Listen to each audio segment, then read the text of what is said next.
far as I'm concerned, arid deserts like this one have got to be the most difficult places on Earth to survive of all. And that's because of two things: daytime temperatures that soar into the high 50s and an almost complete lack of water. If you come here, you literally have to bring with you everything that you're going to need. And if you break down, you're in the nightmare scenario of only really being able to eke those supplies out for as long as possible, in the hope that someone may come along and rescue you. Desert covers a fifth of the Earth's surface, and of all the deserts, the Sahara is by far the biggest. You could fit the whole of Europe in and still have room to spare. And it's a tough place to survive, with temperatures hitting 50 degrees centigrade and some parts that haven't seen rain for years. In such a difficult place, you might well ask the question, why come here in the first instance? Well, the answer to that is quite simple. The desert is one of the most beautiful and stunning places on Earth. And the solitude here, well, that's poetic. But during the Second World War, many young men, like the crew of this American bomber, the Lady Be Good, found themselves in this hostile land with very little hope of survival. In 1943, pilot William Hatton and his crew of 8 young Americans took off from their base in Libya on a bombing mission. They never returned. 16 years later, in 1959, an oil prospector came across the wreck of the plane. It contained food and water. There was even a thermos of coffee and a radio, but no sign of the crew. In the dark, they'd overshot their base, flying on until they got hopelessly lost and ran out of fuel. Believing they were over the sea, they'd bailed out with virtually nothing, abandoning the plane, which crash-landed without them. The bodies of the crew weren't found until a year after the wreckage of the plane was discovered, a full 17 years after they bailed out. With the bodies was a diary that charts their last days. It makes for a compelling but haunting read. Monday the 5th of April. Start walking northwest. A few rations. Half canteen of water. 1 capful per day. Sun fairly warm. Good breeze from northwest. Night very cold. No sleep. Rested and walked. Half a canteen was nowhere near enough water for the journey they were undertaking. You can survive for weeks without food, but in the desert, without water, it's just a matter of days. Tuesday. Rested at 11:30. Sun very warm. No breeze. Spent PM in hell. Walked and rested all night. 15 minutes on, 5 off. As the crew made their way through the desert, they left arrows made from rocks and strips of parachute. It was the right thing to do, even though no one would see them for nearly 2 decades. Wednesday. Everyone getting weak. Can't get very far. Prayers all the time. The crew thought they'd crashed near the coast, and it was probably that kept them going for as long as they did. In fact, they were in an area known as the Sand Sea of Calancio, a place so dry that not even the desert Bedouins entered it. Thursday, hit sand dunes. Very miserable. Lamott's eyes are gone. Everyone else's eyes are bad. Still going northwest. They were probably suffering from sand blindness, a condition very similar to snow blindness caused by the glare of the bright sunshine from the white sand. Saturday. No sign of anything. Really weak now. Can't walk. Pains all over. Still, I'll want to die. And the final entry says simply, Monday the 12th. No help yet. Very cold night. They'd survived for 8 days, having covered an unbelievable 70 miles, enduring 130-degree heat. But when their bodies were found, they were still 400 miles from the Mediterranean. they never had a chance.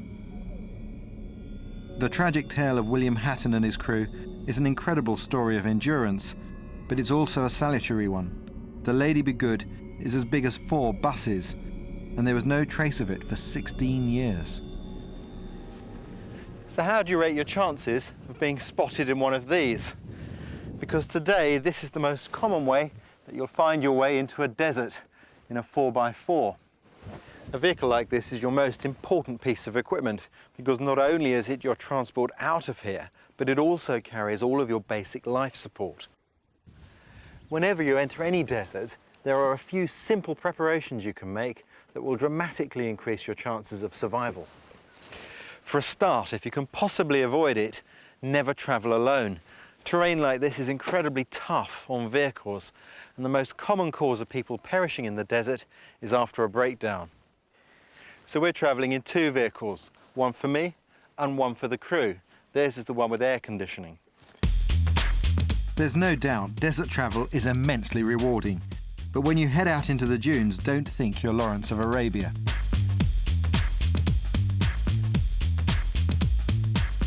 Use the best equipment. Plan your route. Let someone know where you're going and when you're coming back. Once you've made a plan, stick to it. Leave your route and you're as good as signing your own death warrant, because this is a very small needle in a 3 million square mile haystack. Above all else though, it's the vehicle that needs the most preparation. And that's not something to do on the spur of the moment. It needs careful forethought. To give you some idea, this is my kit list for just this sort of expedition. Now all experienced off-road drivers have a pre-prepared list of mechanical items that they're going to check on a daily basis. But if you haven't got a list, then there's an easy way to remember it, and that's P, petrol, E, electricity, T, tyres, R, radiator, O, oil, L, lights. And of course the last thing you want in the desert is a vehicle fire, so always carry your spare fuel in metal jerry cans. Plastic ones just aren't up to the job. It's interesting that they get their name from the Second World War, when the German army had these superior pressed steel cans, while the British army just had cheap tin ones which tended to split. Ever since then, these have been called jerry cans. One thing you must never take for granted or underestimate is the amount of water you're going to need. There's about 40 litres there. Now that may seem a lot, but that's actually only enough to keep me going for about 2 days, considering all of my needs.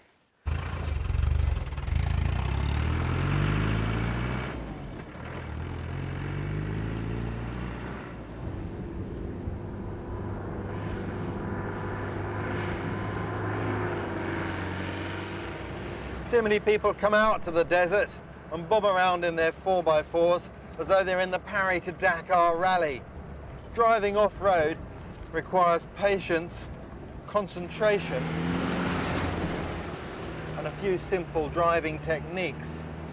One important tip is to keep your thumbs out of the wheel, because if you hit a rock and the wheel turns suddenly, the bar can be thrown around and break them. Driving in sand, you want to get into the higher gears, pull away in second and try to get into third quickly, but you have to build up momentum. If you put the clutch in and you're not going fast enough, you simply stop. What you want to do is just float across the top of it.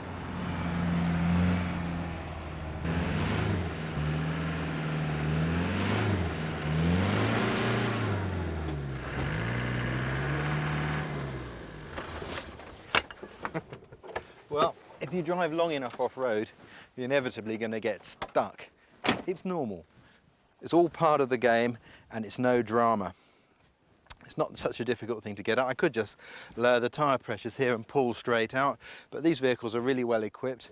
We don't need to go through the hassle of letting the tyres down and re-inflating them. There's another way. The really good news is that the differential here isn't touching the sand. If that was, then the weight of the vehicle is supported by it, and it would be a much bigger job of digging. So what I think I'll do is just remove the sand that's impeding the progress of the rear wheels. And be out of here real quick. These are sand mats or sand ladders, whatever you want to call them. And they're excellent because they basically give you a road surface to drive on in soft sand. Of course, I don't want to stop too quickly once I get out of the sand, so there's one last trick. So I bring these with me.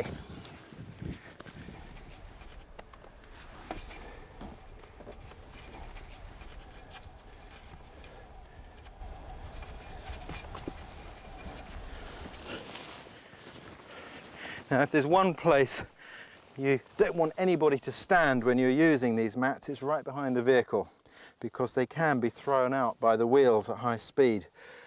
I once saw that happen in Zaire. A man was standing here, the vehicle moved forward, the sand mats came back and hit him across the shins, cutting him to the bone.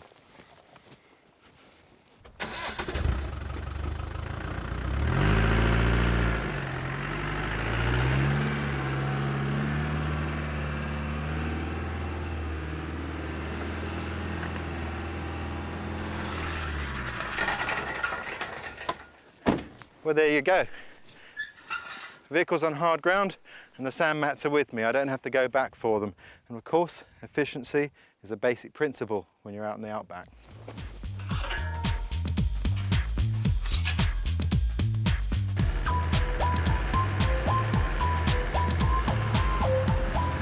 Deserts are such extreme places that they've produced many tales of endurance and survival, from the earliest travellers right up to the present day.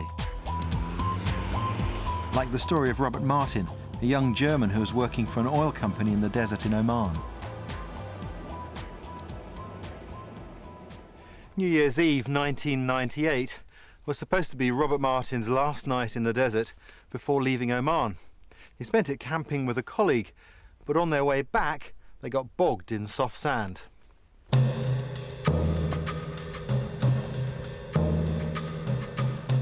Robert knew how to get himself out and used an air jack to get the car free. By plugging onto the exhaust, it lets the car do the work of digging itself out. But in his haste, he made a mistake. I put the air jack under the tank, and that must have caused the fuel pump, which was inside the tank, to break off its fixings. He got the vehicle out, but the damage to the fuel pump had already been done. On the rattling road afterwards, it must have got disconnected, and that's why the vehicle stopped. I only know this by now. Then I didn't know, otherwise I could have solved the problem maybe, but yeah, that's why the vehicle stopped. We tried to start it again, were not very successful, so we decided, as it was late in the afternoon already, to stay overnight and try it the next morning. Robert was trained in desert survival, so even though he and his friend Regina were only a few miles from the nearest village, he knew their best chance of survival was to stay with the vehicle. He'd left details of his route with friends and was confident that they would raise the alarm within 3 days. We counted the amount of food and water we had and calculated how much time it would take a search party approximately to find us. And our calculation was, latest after 3 days they would start searching for us, and it would take the search party approximately 3 days to find us. And by just remembering this calculation, we didn't lose hope. Confident of being found, they made cards and board games to pass the time. But days passed slowly with little food and no sign of anyone. We were expecting somebody to pass by, but nobody at all was passing by or even seen in the distance. It was absolutely a deserted area. Soon they'd run out of things to say to each other, and as the wait stretched out, the walk to the village must have been ever more appealing. We were tempted in the beginning, but it was a decision we made right in the beginning. We said, we stay. That's what I always was told, and that's what everybody will expect from me. And it paid back that we stayed with the vehicle, because a colleague of mine was asked, will I be staying with the vehicle? And he said, yeah, he's German. He was told to stay with the vehicle, he will stay.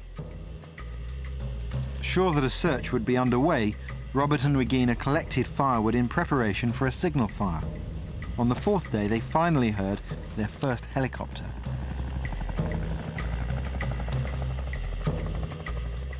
We saw the helicopter a couple of times, and we were always surprised why they didn't see us. The smoke from their fire was too thin to be seen.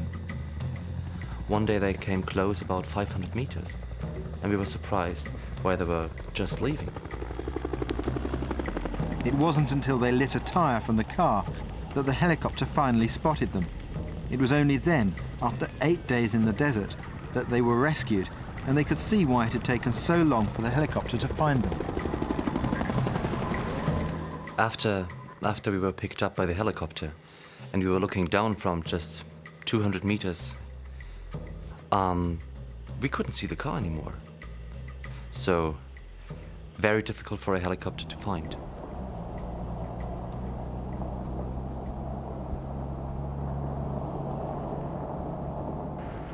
Robert did everything right, but it still took a week to find him. One more day, and he reckons he'd have had to set off on foot. And if that happened, his chances of being found would have been virtually nil.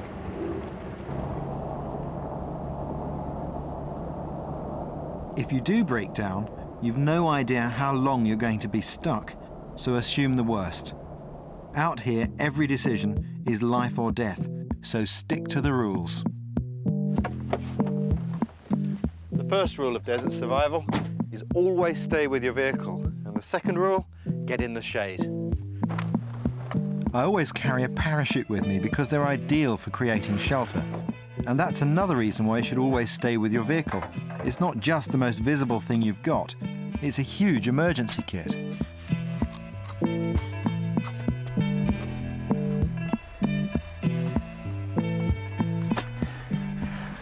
Right, that's the shade arranged. What I've done is I've taken the parachute and I've doubled it to create this airspace here. That helps to make very effective insulation from the sun's rays. But of course the sand is incredibly hot, so what I need to arrange now is something to sit on. The great thing about Land Rovers is you can easily lift out the seats, just what I need.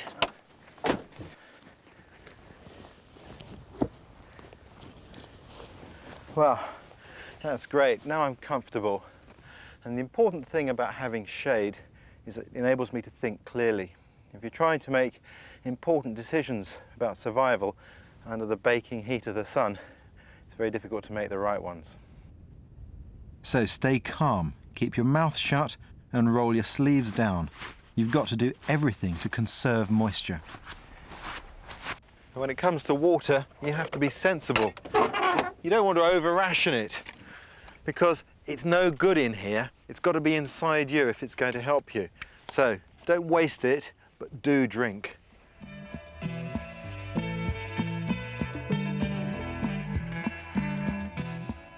To see just how much water you need in desert temperatures, we asked our researcher Matt to do some real research. We put him in a sauna for 4 hours with plenty of water to see how much he needs to sweat in order to maintain an even body temperature.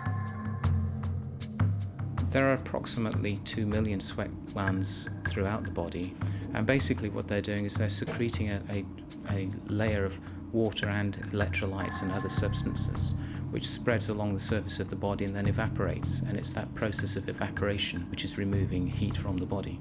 If it didn't do that, then your body temperature would rise from 37 degrees centigrade to 43, 44 in a matter of an hour. By which time Matt would be very dead. Well, Matt is actually very comfortable. He has been in the sauna for some time now.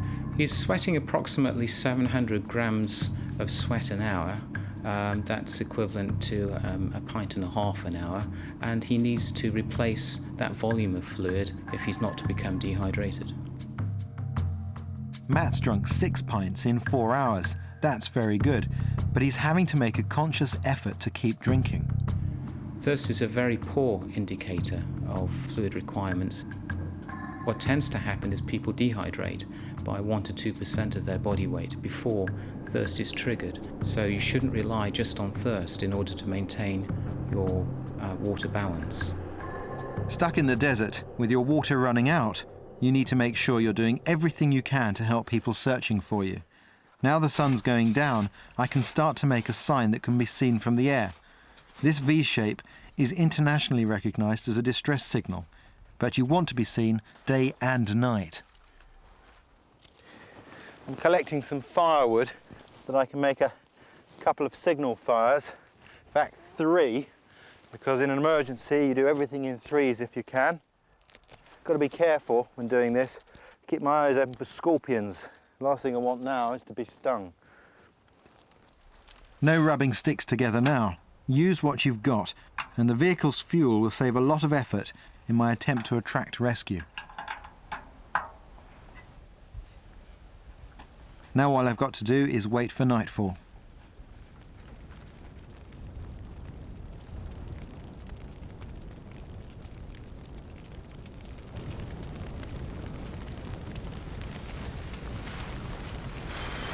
It gets real cold in the desert at night.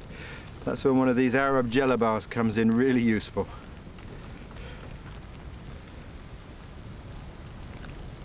Feel like Obi-Wan Kenobi.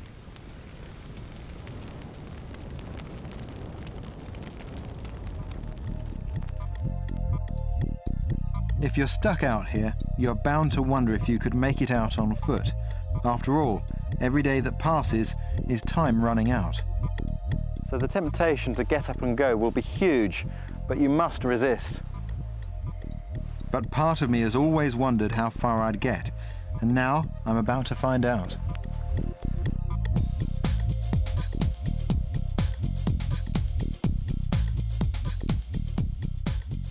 If you haven't got a hat with you, it's vital that you improvise some sort of shade for your head. And for that I've bought this piece of parachute nylon with which I can easily make an Arab-style headdress. I'll take that knot, place it at the back of my head, and gather the fabric, and then just wrap that around and tuck it in.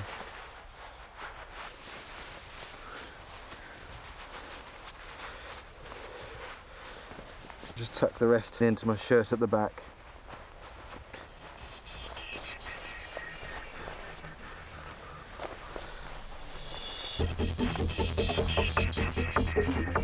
It's only when you actually try to walk in a desert as arid as this that you realise just how difficult that task is. I've only been going half an hour or so, and already I realise that this litre bottle of water is actually just a thimbleful. If I'm not to suffer sand blindness like the crew of the Lady Be Good, I need some way of protecting my eyes. And with the sun beating down, you've got to use whatever's to hand.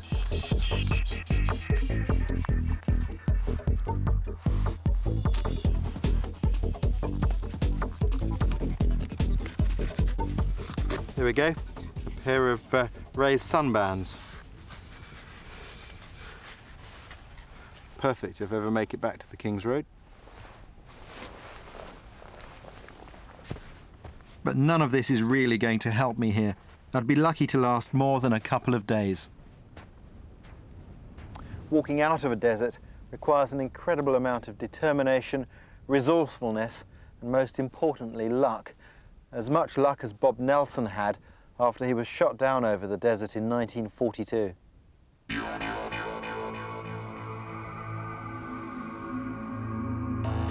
Bob managed to grab a few supplies before his plane blew up.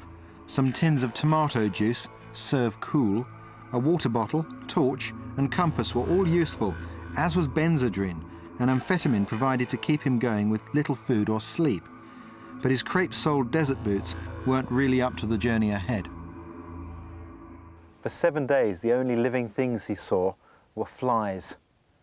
During the heat of the day, he rested, walking only at night, signalling forlornly with his torch to try and attract aircraft.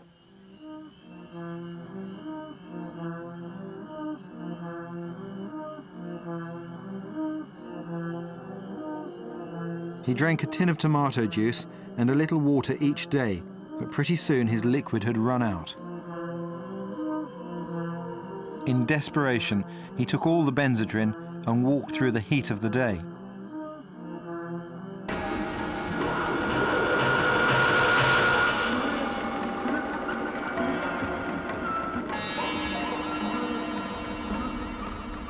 It was a desperate thing to do, and eventually he passed out. He came to beside some telegraph poles, thinking that if he broke the line, it would attract attention. He cut several down, but even then no one came. However, the empty petrol tins he found at the foot of the poles probably saved his life. With great resourcefulness, he cut them open. In the morning, condensation had left drops of water on the metal. Licking these was just enough to keep him alive, but after 3 days in the desert, time was running out. Then he had a stroke of luck. He spotted a camel train, which would prove to be his lifeline. A nomad with the camels gave Bob his first proper drink for days. As soon as the liquid hit his stomach, Bob suffered cramps, but he couldn't have survived without this assistance. The nomads looked after Bob and helped him recuperate. After a few days, fully stocked with water and with good directions, he set off alone into the desert once more. Don't forget, this was the middle of the war, so all the time Bob was trying to evade capture and return to Allied lines. Along the way, he came across the burned-out wrecks of vehicles and crashed aircraft, from which he took vital supplies.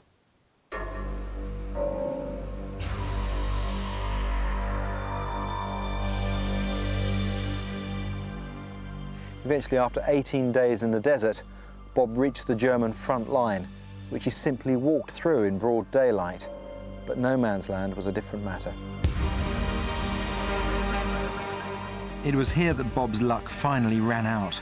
He was captured that night, just 1 mile from his own lines.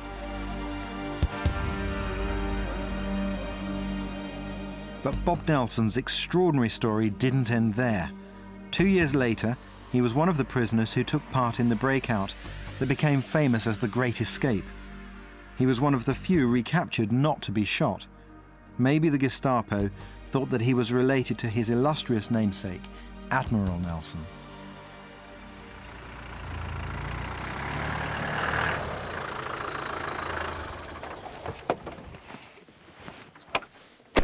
Unlike Bob, most of us need rescuing to be able to return safely to food, shelter, and most importantly, a cold drink.